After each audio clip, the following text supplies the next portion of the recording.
Salam sejahtera Malaysia. Selamat petang tuan-tuan dan puan-puan.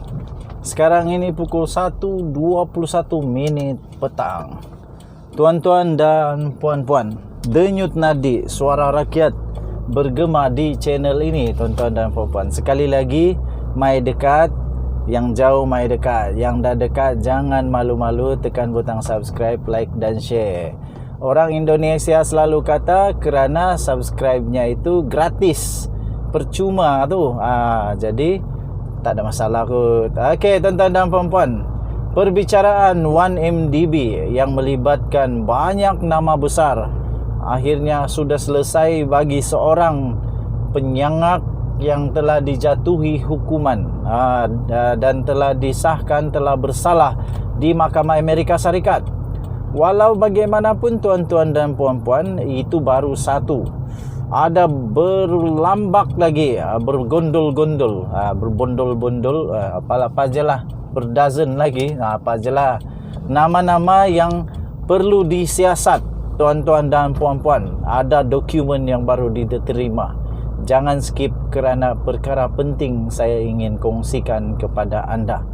Saya tahu ramai orang yang tak suka, tapi saya hanya memberikan kabar yang benar dan hanya berkongsi perkara-perkara yang benar sahaja.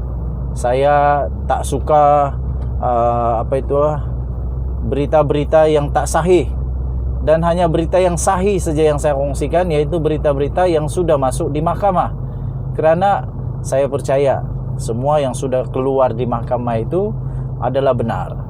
Kerana sebelum memberi keterangan kan perlu berjanji dan bersumpah bahawa semua keterangan itu adalah keterangan yang benar belaka.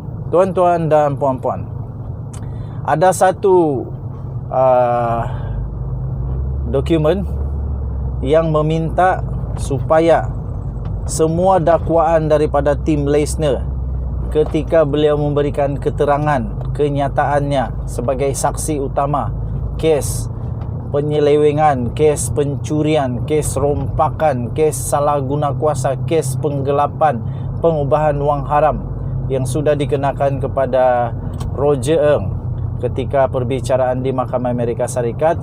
Mereka mahu supaya orang-orang tertentu, supaya kes-kes itu disiasat dan jangan dibiarkan begitu sahaja. Tuan-tuan dan puan-puan yang dihormati sekalian, Free Malaysia Today dalam satu laporan terkini yang bertarikh kemarin 12 April tahun 2020, tuan-tuan dan puan-puan, akhirnya bersuara yang namanya kumpulan C4. Apa itu kumpulan C4 tuan-tuan dan puan-puan? Itu adalah sebuah badan pemantau, anti rasuah. Mereka mahu supaya mereka meminta kerajaan supaya menyiasat dakwaan-dakwaan yang telah disebut oleh tim Leisner, iaitu bekas pegawai bank Goldman Sachs di tim Leisner terhadap rakyat Malaysia yang dikatakan terlibat di dalam skandal rasuah 1MDB, tuan-tuan dan puan-puan. Tuan-tuan dan puan-puan yang dihormati sekalian, Pusat Memerangi Kronisme dan Korupsi yang dikenali sebagai C4 berkata dakwaan itu dibuat ketika perbicaraan Roger Ng di Amerika Syarikat. Beliau adalah merupakan bekas ketua Goldman Sachs di Malaysia, dan tuan-tuan dan puan-puan didakwa berhubung peranannya dalam penyelewengan dana sebanyak 2.7 bilion US dollar daripada wang 1MDB, tuan-tuan dan puan-puan. Pengarah eksekutifnya C4 iaitu Cynthia Gabriel telah berkata Suruhanjaya Pencegahan Rasuah Malaysia SPRM dan polis mesti menyiasat dakwaan tersebut, tuan-tuan dan puan-puan. Dakwaan-dakwaan daripada tim Leisner bahawa terdapat rakyat Malaysia Termasuklah, ini yang bikin hot tuan-tuan dan puan-puan, termasuklah bekas Perdana Menteri Malaysia sendiri yang dikenali sebagai bosku. Malu apa bosku? Datuk Seri Najib Tun Razak juga disebut dalam keterangannya yang amat mengejutkan ialah Gabenor Bank Negara Malaysia BNM, iaitu Zeti Akhtar Aziz, dan juga suaminya iaitu Taufik Aiman yang juga dikatakan oleh tim Lesner sebagai terlibat. Tuan-tuan dan puan-puan, dia juga menggesa siasatan terhadap isteri Roger Ng, iaitu Lim Hui Bin, dan bekas isteri tim Lesner Judy Chan atas dakwaan penglibatan mereka dalam skandal itu.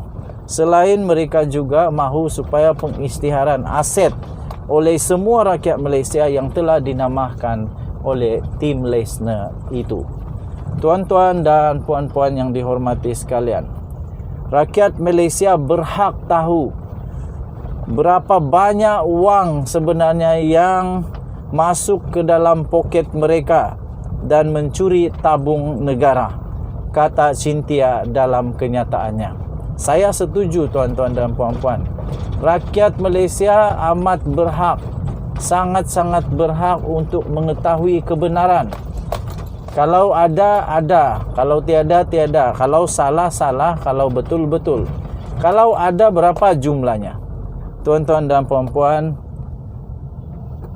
tak salah mereka mahu pihak berkuasa untuk menyiasat semua ini. Tuan-tuan dan puan-puan, perkembangan terkini perlu diberikan mengenai siasatan polis berhubung dengan lokasi keberadaan Jolo atau dikenali sebagai Loh Teck Jo yang telah memainkan peranan utama di dalam skandal One Malaysia Development Berhad yang terus mengelak daripada ditangkap, kata Cynthia dalam kenyataan tersebut. Tak tahu di mana Jolo sekarang.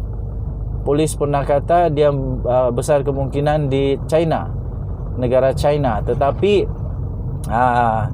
dinafikan oleh negara China. Jadi tak tahu dia di mana sekarang. Okey.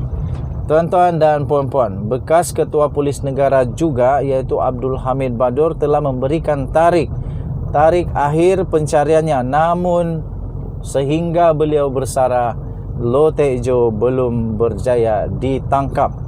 Ketua Polis Negara yang baru, Akhil Sani Abdullah Sani, berdiam diri mengenai perkara itu, kata Cynthia dalam kenyataan tersebut. Tuan-tuan dan puan-puan, kerana itu mereka menggesa SPRM dan Jabatan Peguam Negara untuk memberikan maklumat terkini sama ada Rohana Rohsan, iaitu bekas Ketua Pegawai Eksekutif Astro, akan menghadapi tindakan mahkamah dan sama ada proses pemulihan aset telah dilancarkan. Okey, jadi beliau juga adalah salah satu nama yang telah disebut oleh tim Lesner dalam keterangannya, tuan-tuan dan puan-puan. Okey, saya tinggalkan kamu dulu sehingga kini. Nanti kita sambung semula berita-berita hangat terkini daripada The Twin TV. Akhir sekali, Denyut Nadi Suara Rakyat bergema di channel ini. Jangan lupa tekan butang subscribe, like dan share. Komen banyak-banyak dan tekan notifikasi jika anda suka channel ini. Kita jumpa lagi. Bye-bye.